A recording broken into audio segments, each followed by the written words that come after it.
Hi everybody, I'm Burns Hargis, President of Oklahoma State University, and we're here for another episode of Inside OSU. And this is a very special episode because we have General Lee Levy with us today. General Levy, welcome. Mr. President, thanks for having us. We really appreciate it. General Levy is the commanding general of Tinker Air Force Base, which is one of the biggest facilities in the military anywhere in the world. And when did you assume command of Tinker? So I was blessed enough to take command of the Air Force Sustainment Center in June of 2015, and it really was a real treat to come back to Oklahoma. This is our second assignment here, my wife and I. My wife's actually an Oklahoman, so she was just thrilled about that opportunity. So we've been here about 16, 17 months, and it's just an amazing, amazing experience to command 43,000 airmen around the globe. And you actually were at Tinker before for 3 or 4 years, weren't you? I was. In 2004, we got assigned to Tinker for the first time. I was here about 3.5 years as a lieutenant colonel and a colonel, and absolutely, it was my first assignment in Oklahoma, I should say. Absolutely fell in love with the place. Just the people could not be more friendly, more patriotic, more supportive of our men and women in uniform. Fell in love with the place, went on to other things in my Air Force career.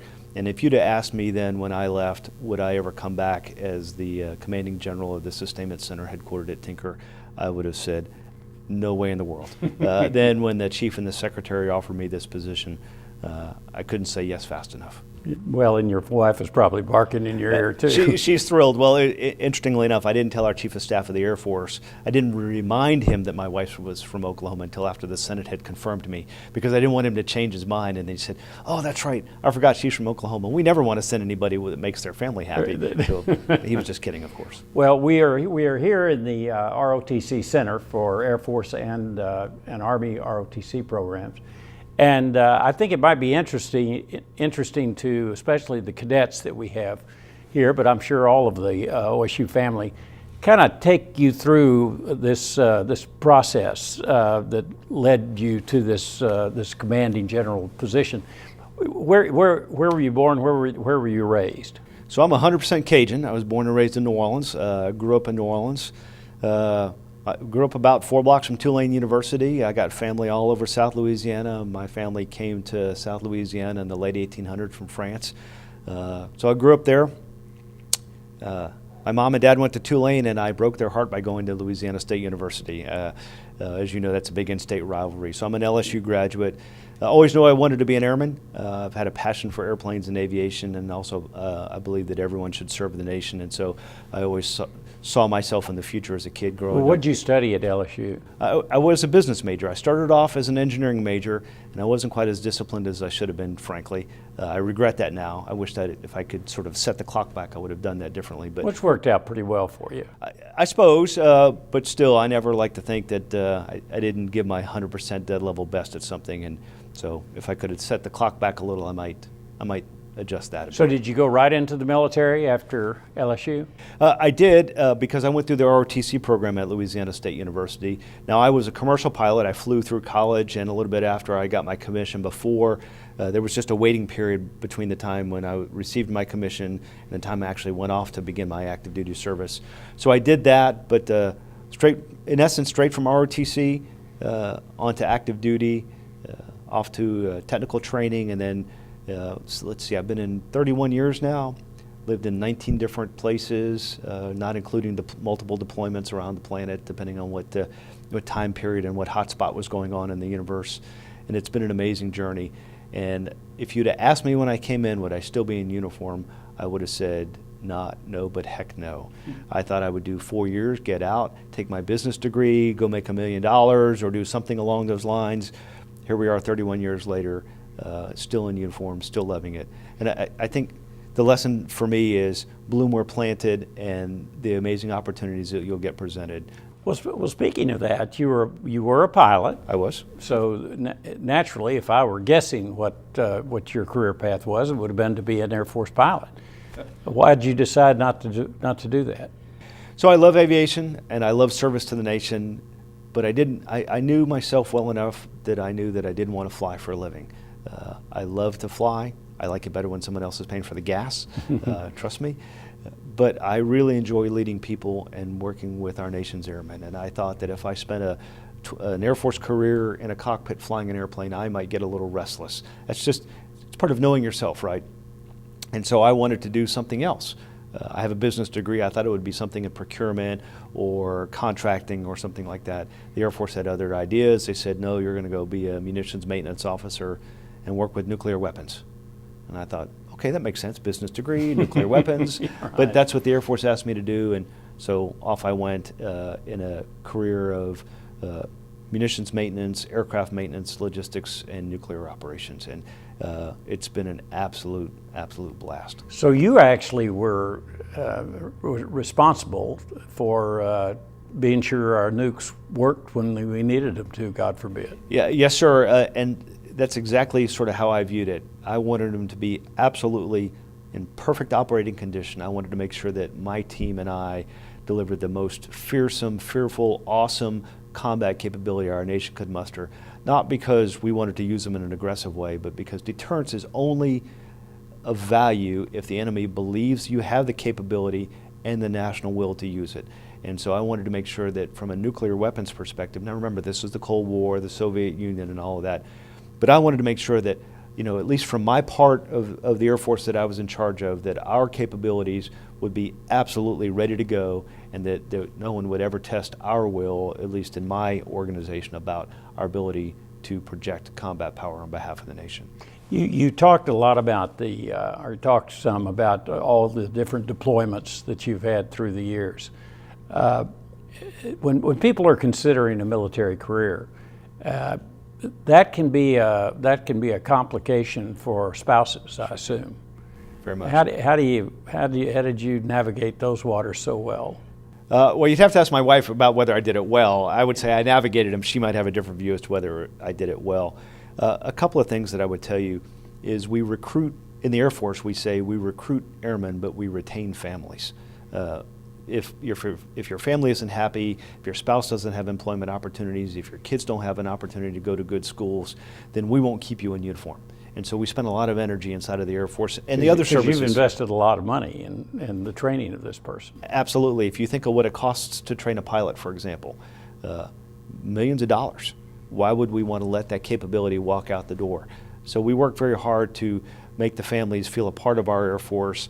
I spent a lot of time with my spouse earlier in my career trying to explain to her and orient her to how our Air Force worked, where supporting agencies were, how she could get help if she needed something while I was deployed somewhere unreachable. And then this was in an era when we didn't have Skype and FaceTime, and I got to call back home maybe once every 3 or 4 weeks for 10 minutes on a scratchy phone line that maybe you could hear every fourth word on.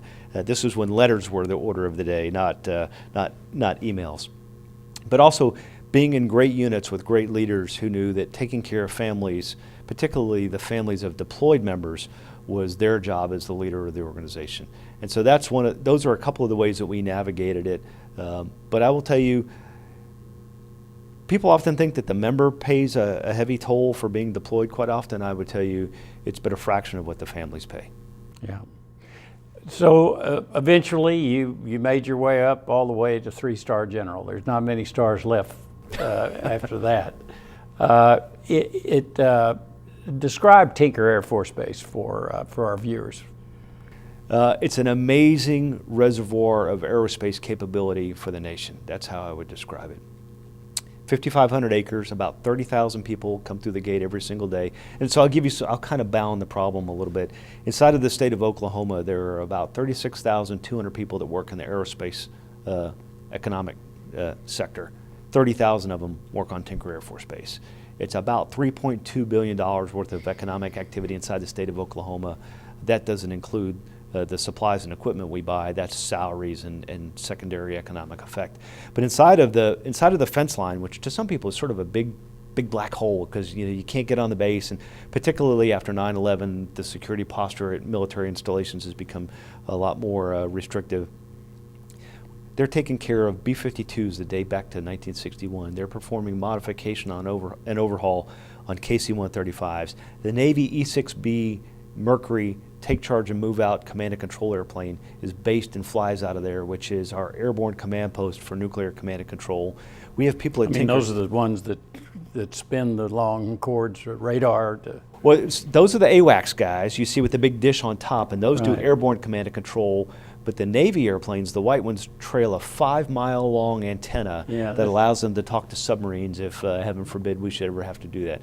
And both of those missions are operated right out of Tinker Air Force Base. We have software engineers. So we talk about the 30,000 people that come to work on Tinker every day. Only about 10,000 wear the uniform.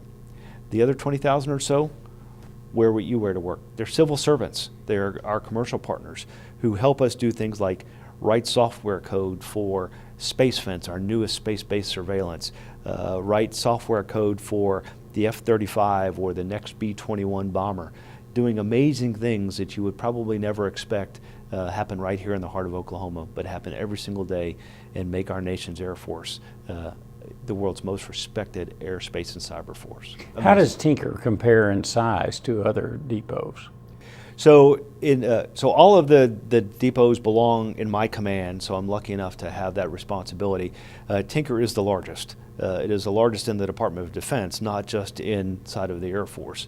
It's largest in terms of the dollar value of throughput, it's largest in terms of the number of airplanes, and it's largest in terms of the number of people. It is not largest in terms of real estate, just pure acreage. That honor belongs to Hill Air Force Base just north of Salt Lake City in Utah, also in our command. And Warner Robins, is that? Warner Robins, which is just south of Macon, Georgia. And then in Dayton? Dayton, Ohio. Not all of that is in my command, but a large chunk of it is. I have people at Scott Air Force Base right outside of St. Louis in Illinois. You have any bases abroad? I do, in Japan, in Europe, plus I have some expeditionary capabilities in the Middle East, and we don't tend to talk about that for operational security reasons, but wherever there's something going on, you'll find men and women from the Air Force Sustainment Center. You were deployed in Afghanistan. I was, Kuwait, Afghanistan, and Oman as a one-star general.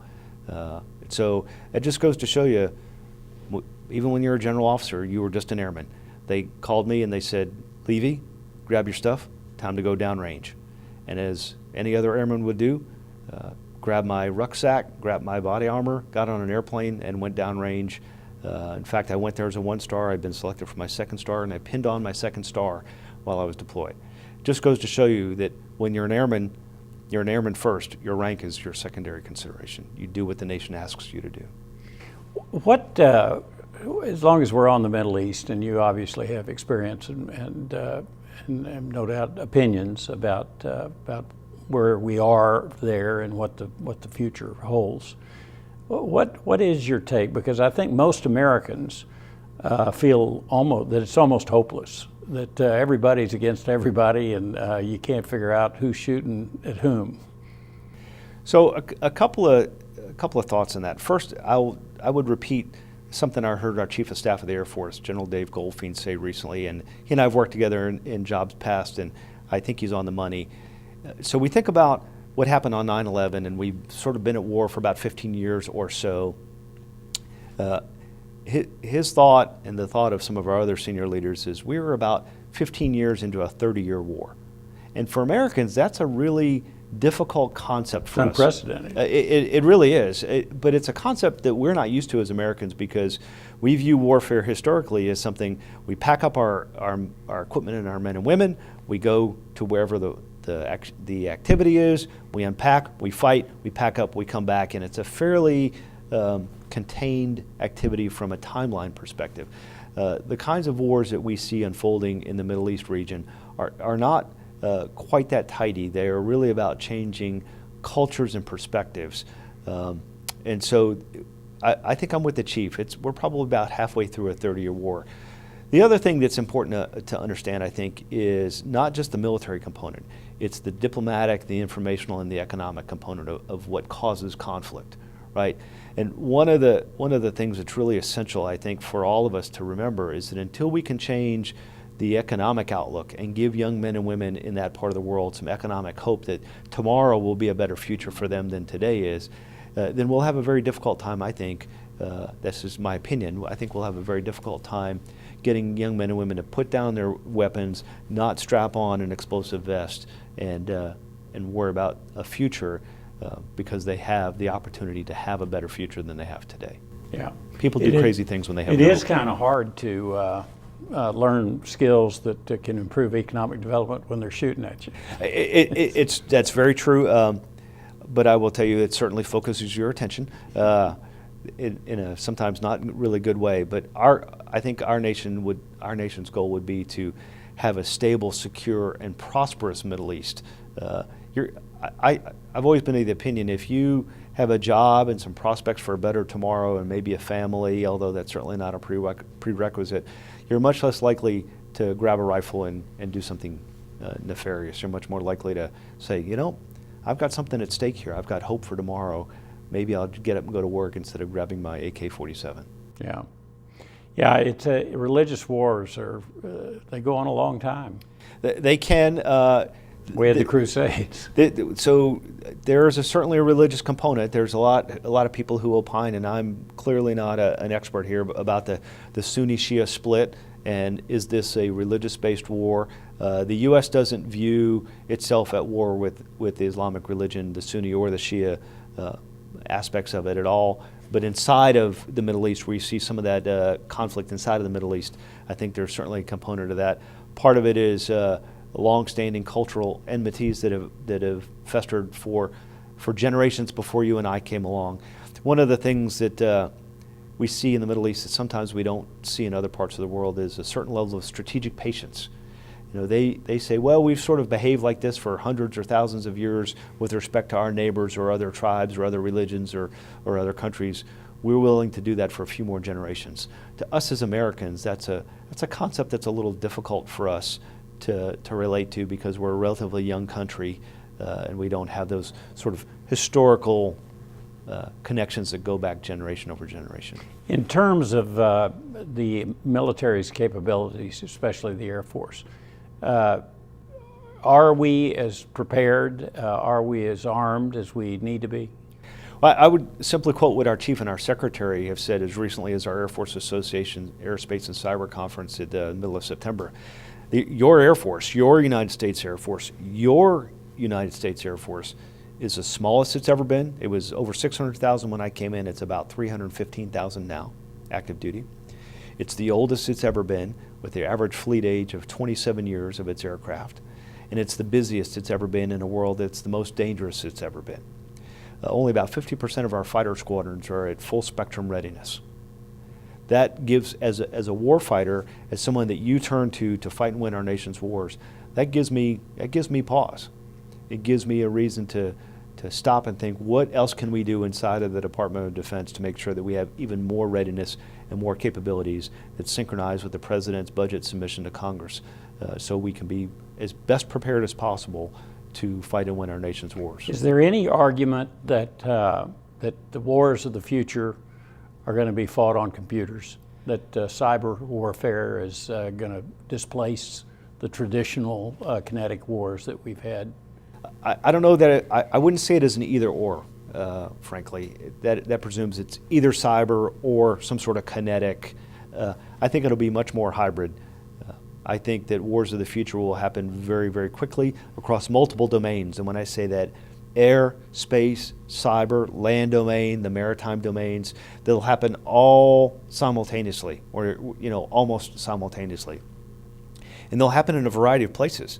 In the homeland, maybe somewhere in the Pacific, maybe somewhere in Europe, maybe in Africa, maybe in South America. So it could happen in a bunch of those places at the same time, and all of those domains. And there will be a very, very heavy cyber component to it, because Western countries are very reliant on their cyber capabilities, whether it's banking systems, environmental control systems, utility distribution or systems, airplanes. Aircraft.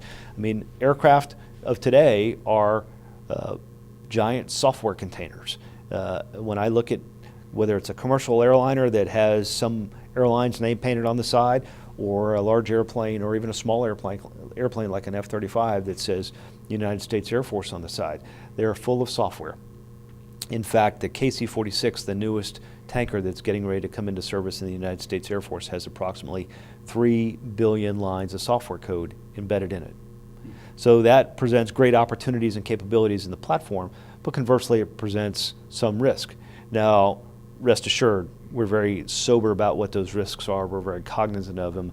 We have a variety of mitigations built in, but still it's something you have to pay attention to. And as warfare evolves, your Air Force and your Department of Defense are evolving with it to make sure that warfare across multiple domains is accounted for and that we're prepared to defend against those adversaries who would do us harm, and so we can impose our will on those adversaries. As we were just talking earlier today about the cyber attack on a Jeep Cherokee. Yeah, its computer. So everything has some sort of embedded computer in it, right? Whether it's your car, the navigation system in your car, some people have those Nest thermostats in their homes. Is it a smart home? Is it your smartphone? Is it your smart car? Is it your smart weapon system? They all have some level of computer in them, and so they present some level of potential risk. But we spend a great amount of energy protecting not only U.S. capabilities, but our allies and coalition partners, because we never fight alone anymore. We fight as a coalition and allied force. But protecting our own while developing and having capabilities to impose our will on others. We just had a meeting with some of the ROTC students, seniors that are Air Force ROTC. We're very curious about a lot of things that General Levy was able to clear up for them or describe for them. But you asked an interesting question to everybody of how will you know the next war has started?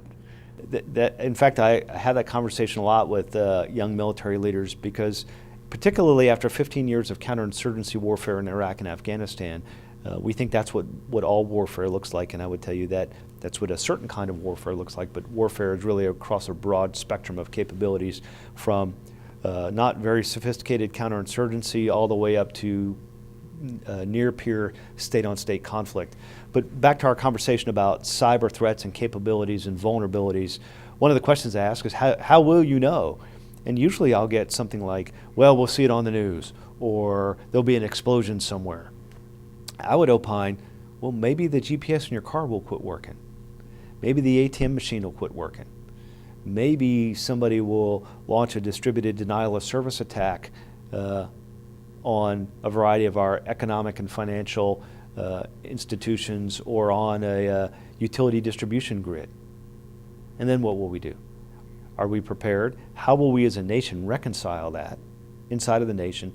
What does our decision-making processes look like? Our ability to look inside and manage the threat, and look outside and manage the threat. Develop a comprehensive sight picture about what's really happening to our nation at the time, and then take decisive action to protect our nation's citizens and vital economic interests. Yeah, because the right software just might take our grid down, and then what?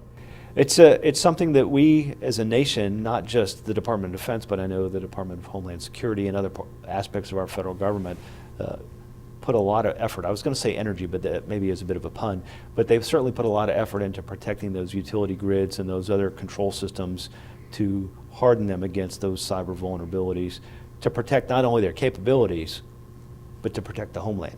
Because at the end of the day, that's really what our job is to protect the American citizenry and our vital national interests. As I said, we had the chance to meet with some very talented young people. Amazing young men and women. That are about to be commissioned and pursue their Air Force career. What's your advice for them? Bloom where planted. It's amazing how many folks worry that they didn't get the job or at the location that they wanted as they go into their military career, and so they think, well, gosh, I'm just not off to the right start. This might not work out for me. I would tell you, every job in the Air Force is a great job, or every job in the Air Force is a terrible job. It's really down to one person, you. Bloom where planted. When I think back on my career, the Air Force asked me to do a number of things that I just wasn't interested in doing, and I didn't think that was a quote-unquote good deal for me in terms of my Air Force career. But I was also smart enough and had some great supervisors who said, hey, if that's what the Air Force wants you to do, go do it. Do it well. Do it well. And I took that advice to heart, and I tried to make hay while the sun shined in those particular jobs, and it's worked out really, really well. and I've had some great supervisors, and I've had some great peers, but more importantly, I've had some great junior airmen who have taught me how to be a pretty good leader and who've helped me stay focused and on course while blooming where planted. Because there's four of them that want to go into, want to be pilots. They do. And they want to be fighter pilots. And my guess is that there's a lot that come in that want to be a fighter pilot, and not many get to. So it's tough competition, but that's one of the great things about the Air Force and about the military is that it's truly a meritocracy, right? If you're the best in your class at pilot training, you're going to get the pick of what's available. And if you want to be a fighter pilot and there are fighter pilot openings, you'll get to go be a fighter pilot. But if you're not number one in your class, you might not get that pick. And so it really helps focus your effort and your attention when you know if you're the best, you get more of a say in your future. But don't misinterpret what I'm saying. To be a pilot in the Air Force, in the world's most respected airspace and cyber force, is an amazing opportunity. When I look at pilots from some other countries and what happens when they come up against our pilots in terms of competition and training and tactics and proficiency and airmanship and creative thinking, our pilots are second to none. I've heard our chief say to our potential adversaries, you really don't want to go against our pilots. Hardware is interesting. I mean, airplanes are machines of war and machines of hope and refueling, et cetera. But our pilots, those are the men and women. Those are your nation's sons and daughters. They really make the difference. It's that training and that dedication and that passion. So to those cadets that we spoke with earlier, I say, great, do super in pilot training, and there's a really good chance you can be a fighter pilot. But whatever you fly, know that you'll be head and shoulders above anybody else's Air Force in terms of your level of ability. General, after we're through here, we're going to go over to our UAV center. As I mentioned, I think that we have the only master's program in UAVs. We're very focused on them. What role do you see UAVs playing in the future in the military? Well, an increasingly prevalent role. If you look at the last 15 years in the wars in Iraq and Afghanistan, from having remotely piloted aircraft that simply do surveillance and reconnaissance to being weaponized both at low, medium, and high altitudes for surveillance, we just see it growing exponentially. In fact, as we also think about how we fly in contested airspace of the future in certain parts of the world, we'll place more and more prevalence on our remotely piloted aircraft. But what I would tell you is that, particularly in the surveillance piece of that, it requires almost more manpower than a piloted airplane. Why is that? Because an airplane flies over a particular piece of real estate, takes a lot of full motion video. Somebody has to look at that.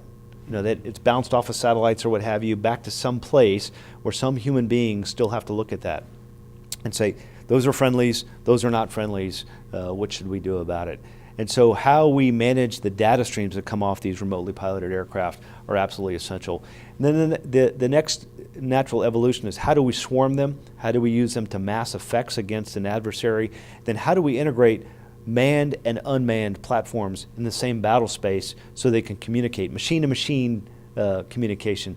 And anything that we can benefit from your master's program in terms of how we advance that technology, because in reality, that's part of our competitive advantage. That's part of making sure that our Department of Defense and our nation's military are always a step ahead of our potential adversaries. And then another dimension is defense against foreign UAVs, Absolutely. enemy UAVs, which is another whole interesting. So I think about a couple of aspects of it. First is the cyber piece, right? Because there's a lot of data moving around. How do we protect our data and make sure that we can do what we want? And then what happens to the enemy's data? And then protecting against adversaries' UAVs launched against us. There's a whole burgeoning line of effort inside of the Department of Defense and our research arms, as well as our partnerships for a variety of universities, about how we do just that. And to discern good remotely piloted aircraft from bad ones. You might not know till you get really close. How close is close enough? There's some amazing work going on. In fact, I recently saw, I think it was Department of Homeland Security, had actually trained some bald eagles to attack some remotely piloted aircraft because they thought they were threats. I don't know if that's the future of defense against RPAs, but think about this as a technological revolution. At this early stage in this new technology, we'll try anything, we'll explore any path that continues to give us that competitive advantage against our adversaries. We have had conversations about your need for engineers at Yes, sir. Tinker. Talk about that a little bit, and because our engineering college here has doubled, Right. and I think we could double again based on the demand for engineers. So you're absolutely right. So I have about 1,500 scientists and engineers that work at Tinker Air Force Base today. And last year alone, I hired 240 engineers, mostly aerospace, computer science, and software, and some mechanical and some civil, but mostly the first couple that I mentioned. And we talked about the needs of software in our weapon systems of the future and how it's becoming more and more software dependent. That demand signal for engineers is doing nothing but increasing. In fact, I simply can't hire enough engineers. So all the things that you can do as a university to motivate young men and women to an educational path for STEM education that turn out engineers gives me great opportunity to hire them in defense of the nation. And when I say hire them, a lot of people think, oh, you want me to join the Air Force and put on a uniform? Well, yes, we do recruit those sorts of men and women to wear the uniform, but at Tinker, for example, a large number of that workforce are civil servants.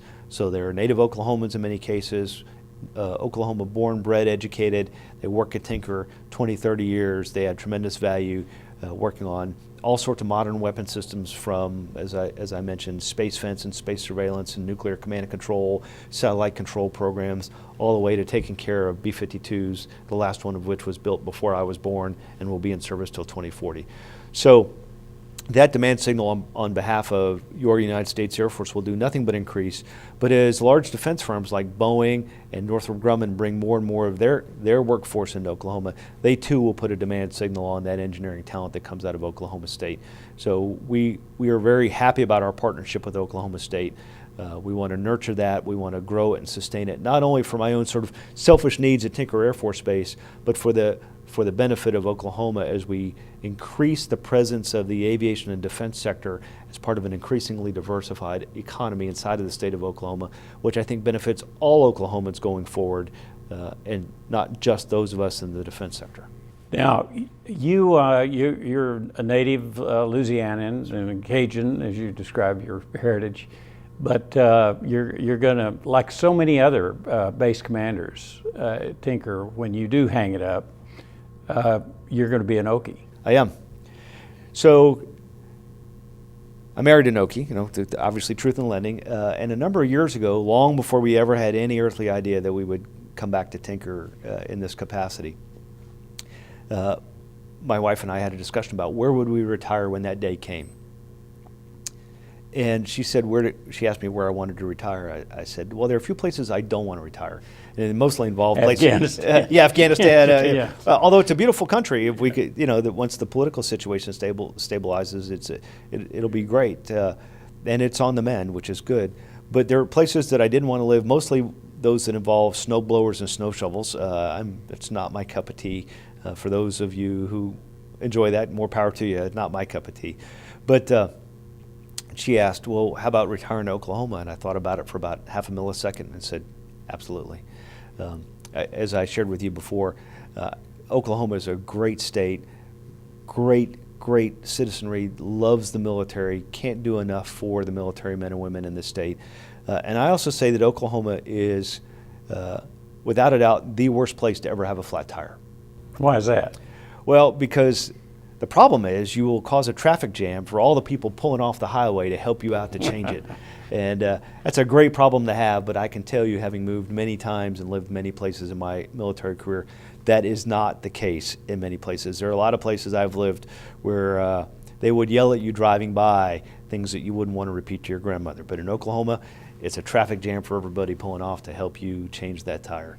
And we love that. We need to get the Chamber of Commerce to hire you when you when you do retire. Well, it's a pleasure to have you on campus, General Levy. Well, thank you, sir. We've learned a lot, and we too very much appreciate the partnership with Tinker, and we know it's in good hands under your leadership. Well, thanks, President. Thanks a lot. Go Pokes. You bet. Well, that's another edition of Inside OSU, and with General Lee Levy, Commanding General of Tinker Air Force Base. We'll see you at the next episode, and between now and then, remember, bloom where planted.